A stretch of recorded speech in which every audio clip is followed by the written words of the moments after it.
Olá, primeiramente gostaria de agradecer a você que veio aqui visualizar esse vídeo. Eu sou Érico Anes e eu vou falar hoje a respeito de um artigo que eu publiquei em 2019 relacionado à centralização de informações, né? Ultimamente a gente tem visto muito movimento de agilidade, estudo de agilidade, todo mundo quer ser ágil, e uma busca incessante de informação ágil. E aí a gente vê que um dos princípios, né, de agilidade é uma questão de autonomia. E aí, em meados de julho de 2019, eu elaborei um artigo que era exatamente com o título "Para que centralizar e isolar a informação e a tomada de decisão se o que mais queremos são pessoas autogerenciáveis?" As pessoas dizem certas vezes que em terra de cego, quem tem um olho é rei. Assim, o fato de termos algumas informações em nossas mãos realmente nos dá algum tipo de poder. A gente sabe que nem todas as informações elas devem evidentemente serem propagadas. Isso vai depender muito dos papéis, das responsabilidades das pessoas. Mas aqui eu venho mais a me referir realmente a uma questão de informações que precisam ser compartilhadas. Então, informações que precisam ser compartilhadas, por exemplo, com um time, elas devem ser vistas como alguma vantagem para você guardar para si em vez de compartilhar com o seu time. Pode te dar algum poder, algum status. Se a gente leva em consideração a gestão de projetos e de pessoas, para atingir um determinado resultado produzido por um time, não é nem por uma equipe, é uma visão de time mesmo, né? Essa questão muito forte de agilidade que trabalha com essa questão de time. Será que guardar todas essas informações, essas decisões que deveriam ser compartilhadas e são guardadas para si, realmente é algo interessante? Então, eu estou falando isso porque, assim, na minha jornada, não apenas no ambiente que eu trabalho atualmente, mas nessa experiência que eu tenho tido, né, eu tenho experiência com o projeto desde 2007, então em 2020, já estou entrando aí no 13º ano de experiência com gestão de projetos. E aí a gente percebe, com diálogo com colegas, com pessoas, a questão de coordenadores, pessoas de área de projetos, né, que muitas vezes quando perguntávamos sobre seus projetos e equipes, porque nós dávamos apoio, ou porque inclusive fazíamos parte da equipe de projetos mesmo, seja a gente como membro de equipe, seja a gente como coordenador de projeto, o que fosse, né, a gente quando queria as informações, elas eram partidas para a obtenção de um determinado resultado, né, eram omitidas. E algumas vezes essas partes interessadas que precisavam dessas informações para fim de acompanhamento e para ajudar, na verdade, não eram informadas, né? E aí, se fôssemos buscar maiores informações com as equipes, desviava um pouco a rota. Essa equipe ela se sentia acuada quando a gente ia na equipe, porque o coordenador tinha essa questão de isolamento de informação e não sabia dar maiores informações. E aí eu vou citar um exemplo, né? Algumas perguntas que eu até pus no meu artigo. Quando a gente perguntava, por exemplo, como é que está a situação de cada projeto? Está ativo, está suspenso, está encerrado? Muitas vezes a gente não era informado de em que situação eles estavam. E a pessoa era um cargo de coordenação de projetos, né? Ou seja, um cargo realmente importante. Qual é o horizonte de planejamento de uma iniciativa em andamento? Ou seja, de um projeto em andamento. Qual é o horizonte de planejamento? Existe um planejamento para aquele projeto? E a informação não chegava, né? Existe uma lista de prioridade da equipe, do que está sendo feito? Enfim, são tantas as perguntas. E aí, o interessante é que, nesse diálogo desses quase 13 anos, é que muitas dessas pessoas se diziam muito ágeis. Ah, eu sou ágil, eu trabalho ágil, e assim, com essa propagação da agilidade que está sendo muito mais forte agora, ainda hoje é questionável, né? Porque, tipo, se a gente vai revisar, por exemplo, o Manifesto Ágil, o primeiro valor relatado, né, no documento do Manifesto Ágil é exatamente indivíduos e interações mais que processos e ferramentas.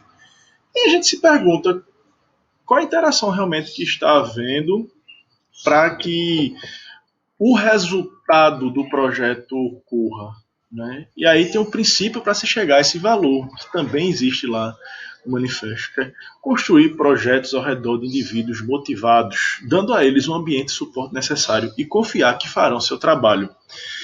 Se alguém me dá a informação realmente do que eu preciso para eu construir, evidentemente que eu vou conseguir fluir ou vou buscar todas as pessoas, porque evidentemente eu não tenho super especialidade, que é uma coisa que Ágil fala que não devemos ter, na verdade, é essa super especialidade. Um time ele tem que ter esse conhecimento compartilhado. Então, assim, evidentemente a gente vai buscar um ambiente para que a gente tenha esse resultado. Até porque estamos ali por causa disso, né? E aí, se a gente for observar, por exemplo, um framework que é tão difundido hoje, em cima do manifesto ágil, que é o Scrum, a gente percebe que existem cerimônias. Plane, as diárias, né, as deles, as reviews, as retrospectivas das sprints, que é exatamente a interação. Equipe, PO, Scrum Master, outras pessoas que possam compartilhar desses momentos também. Né? Existe uma questão de ágil muito forte também do Scrum, que é a comunicação irradiada, entendeu? É a questão de você ter quadros, é a questão de você ter informação a todo momento, com todas as pessoas, tudo que faça com que realmente as pessoas fluam. Né? Então, esse é o estímulo à construção de equipes autogerenciáveis.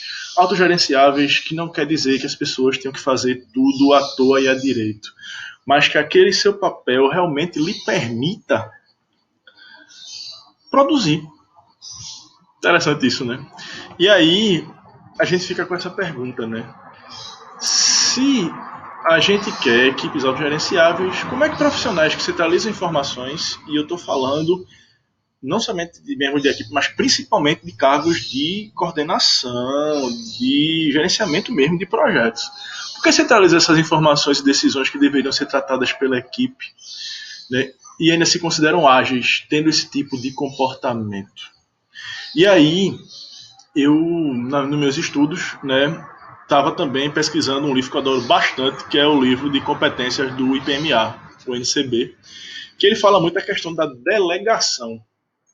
Né, a delegação. E aí o IPMA ele fala que a delegação é a prática que consiste em partilhar com outra organização ou indivíduo a responsabilidade pela execução de tarefas concretas do projeto.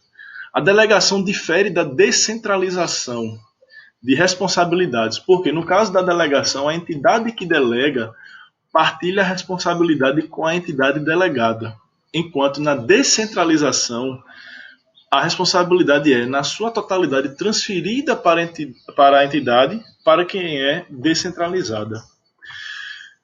A gente percebe que delegar não é descentralizar, mas é transferir parte da responsabilidade para as pessoas, o que já é um avanço no que se trata a atividade de uma equipe, torná-la-se autogerenciável. Entendamos que quando a gente fala de centralização, nesse caso é porque realmente as pessoas, pelo que eu percebo nesses anos, ainda centralizam as informações que não deveriam relacionadas à construção de determinados produtos, quando na verdade poderiam delegar as pessoas, ou seja, transferir parte dessa responsabilidade em uma visão realmente de time. E aí o NCB ele traz a questão de descrever alguns padrões comportamentais que pessoas em cargo de liderança devem seguir para trabalhar nessa diminuição ou eliminação de centralização, ajudando as equipes a se tornar autogerenciáveis. E aí eu citei aqui 4 delas. Delegar tarefas, ter confiança nos outros e apoiar para se desenvolverem de acordo com as expectativas. Esse é um ponto. Envolver os elementos da equipe nas decisões, compartilhar com a equipe, ter opiniões realmente especializadas e ter pessoas ao redor da gente que enriqueça, na verdade, aquela construção, porque ninguém faz nada sozinho, isso é uma realidade. Adotar um estilo de liderança apropriado à equipe e à situação do projeto e estar aberto ao feedback. Evidentemente que o coordenador, o cargo de liderança, por mais pressão que se tenha, ele não é o dono da verdade. Ninguém de nós somos dono da verdade, muito pelo contrário. Eu, como estudante de psicologia que sou hoje, cada dia mais eu aprendo isso, onde cada subjetividade, individualidade e temporalidade ela é muito particular. E aí a gente tem que exatamente analisar o todo, que é uma complexidade muito interessante e muito boa para a gente que trabalha com gestão de projetos, para que a gente possa realmente estar aberto a ouvir. Porque, assim, somos humanos, e como humanos nós somos realmente altamente possíveis de errar. Não tem essa questão de que todo humano erra. E, na verdade, eu não falo nem no errar, eu falo na questão de ser um pouco melhor daquilo que está sendo hoje. Acho que modificar um pouco essa questão, né? E aí o quarto ponto é constituir como exemplo a ser reconhecido como líder pela equipe e pelas partes interessadas. Eu, como coordenador do projeto, hoje, por exemplo, eu facilito um programa, na verdade, né, no meu trabalho. E assim, eu digo que facilita, eu não digo que sou coordenador, eu não digo que sou gerente de projeto, eu não digo que sou nada, né? Eu digo que eu estou facilitando, na verdade, né? Porque eu trabalho realmente em equipe. Eu trabalho em equipe, eu trabalho num time, realmente, com um time. E assim, eu não tenho realmente medo nenhum, nem receio de uma equipe ou de um membro da equipe se destacar.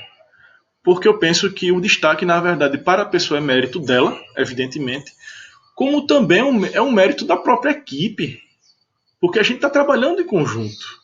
Infelizmente, nem todo mundo pensa dessa forma, mas é uma realidade, entendeu? Porque há espaço para todo mundo. Por mais que se diga que o mercado é concorrente, existe espaço para todo mundo. Nem sempre os espaços melhores que a gente queira para nós, mas sim, existe espaço e cada um pode criar sua oportunidade, né? Então, vamos lá.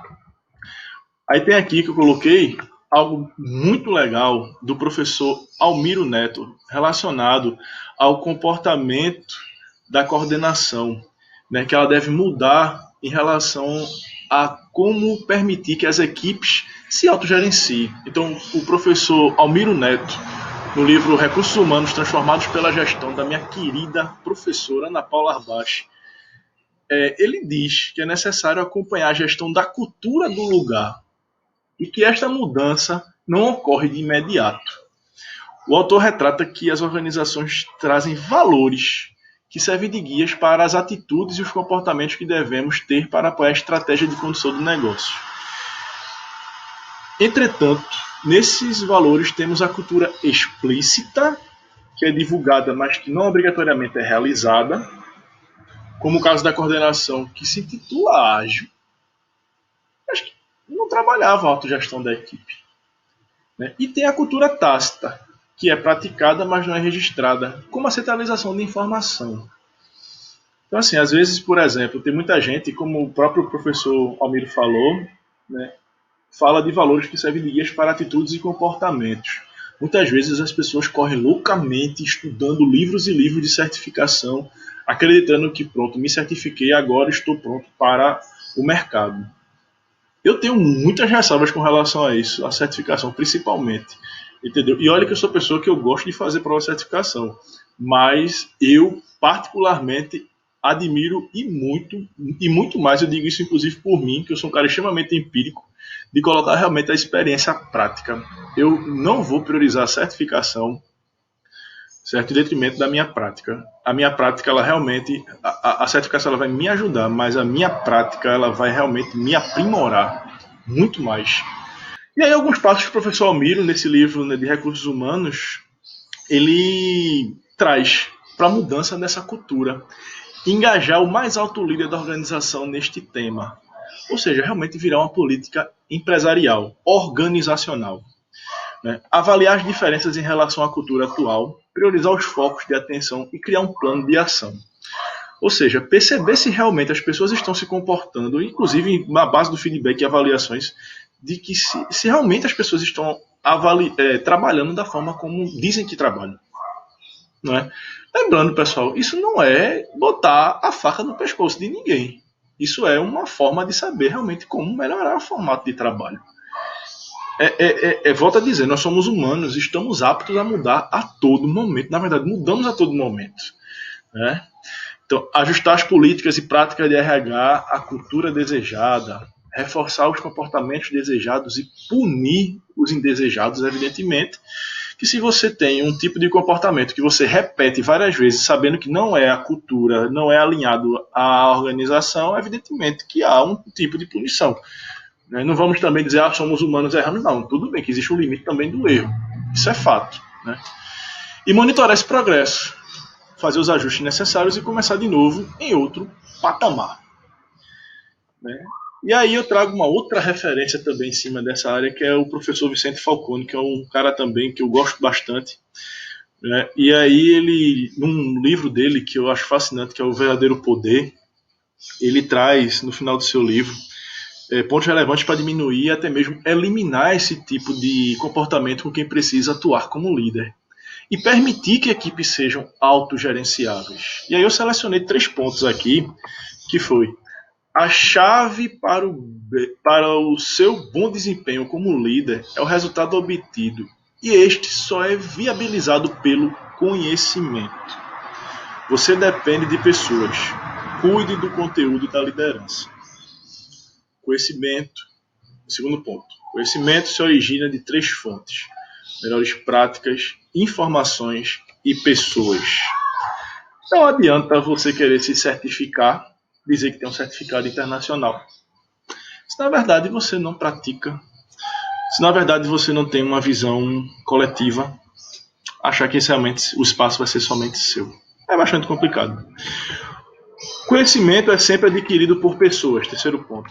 Cuide para que a motivação, a saúde mental das pessoas e sua equipe seja a melhor possível e que pessoas certas estejam nos lugares certos, por meritocracia.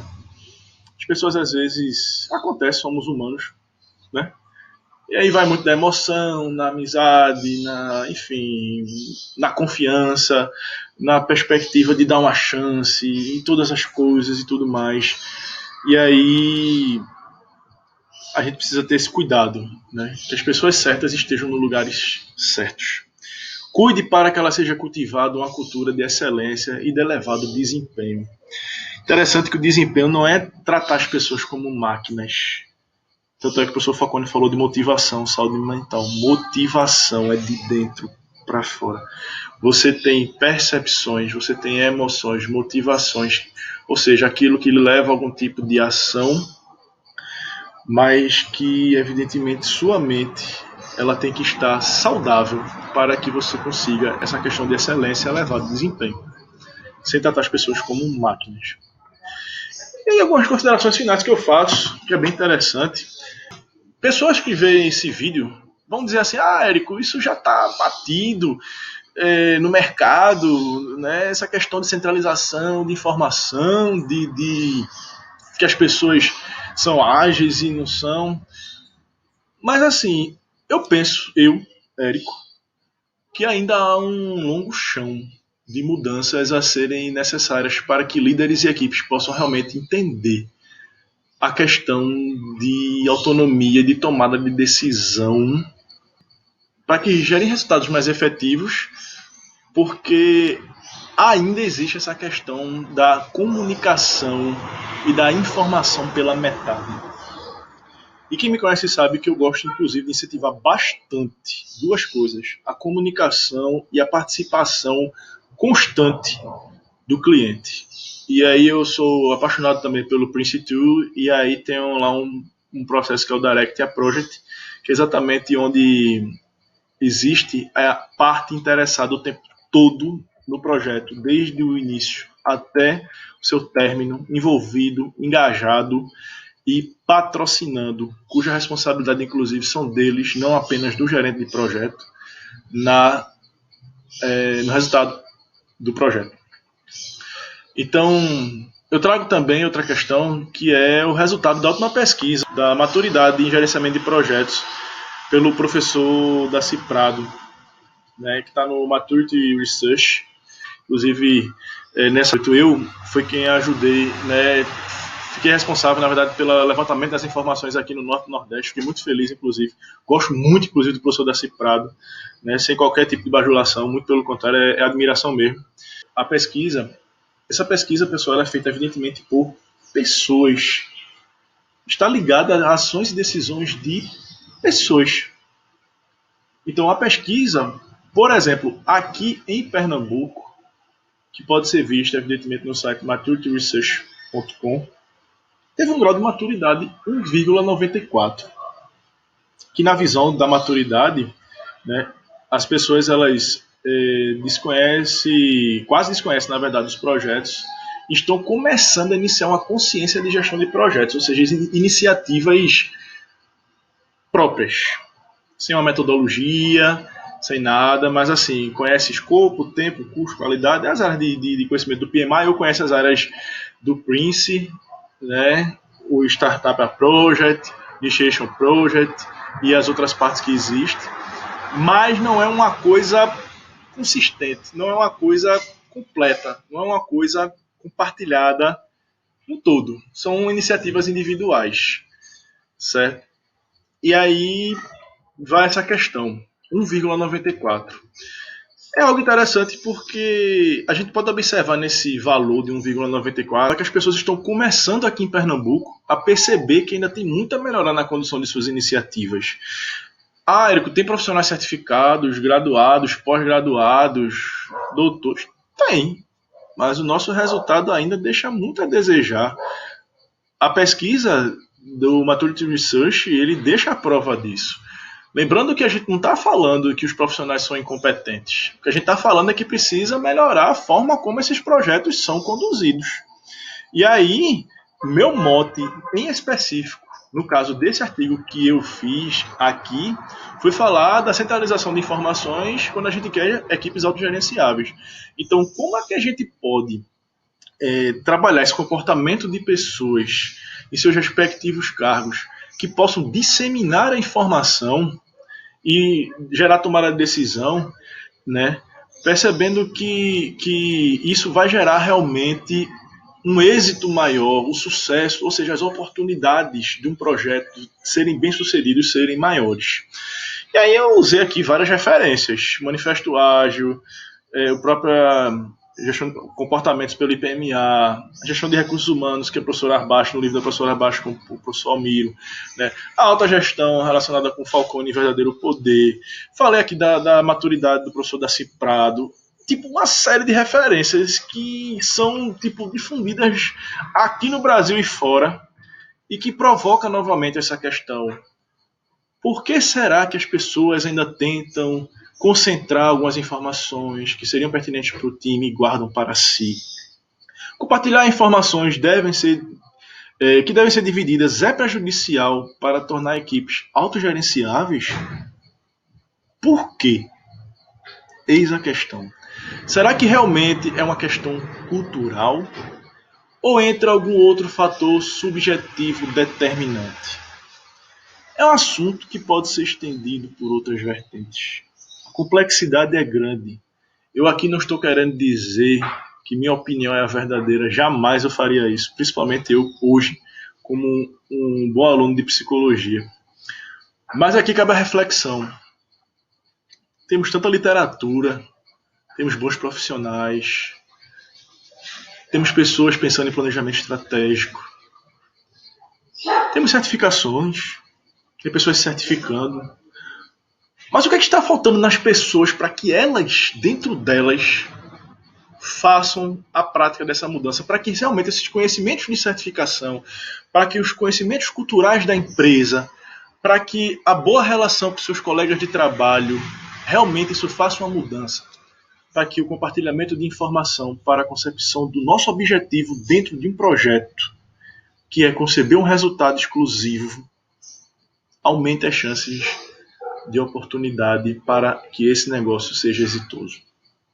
Gostaria de ter aí alguns tipos de comentários. Qualquer comentário, comentem aí embaixo. Eu estou à disposição. Eu sou um cara que gosto muito do diálogo e estamos aí disponíveis. Um grande abraço. Fiquem com Deus e até a próxima. Valeu!